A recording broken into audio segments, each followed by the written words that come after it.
Добро.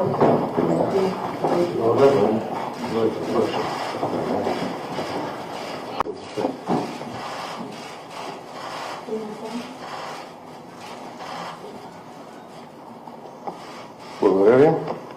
Това правителство премина през 6 вота на недоверие и в момента, в който гражданското общество поиска нова легитимност, българското правителство, водено от разбирането, което ГЕРБ-СДС винаги е изповядвало през тези години, да осигурява стабилност и сигурност за страната, правителството подаде оставка.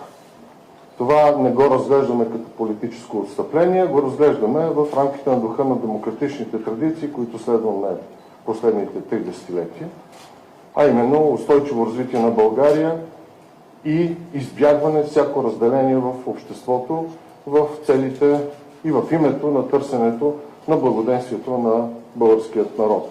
Ние считаме, че 29 марта е една добра дата за провеждането на изборите, поради което си позволих още днес да върна като неуспешен председателния мандат. Дали българите ще излязат този път да гласуват повече от тях, зависи много от риториката и от действията на всички политически сили.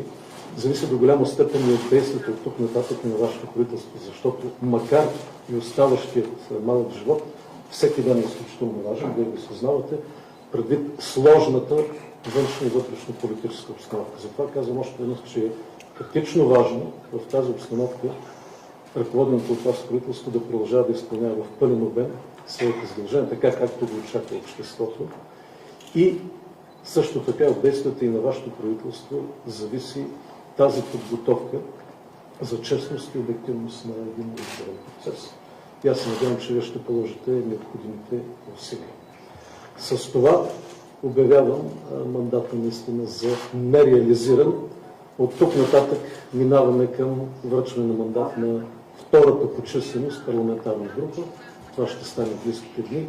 И се надявам да имаме едно добро темпо, така че да не бавим наистина изборния процес.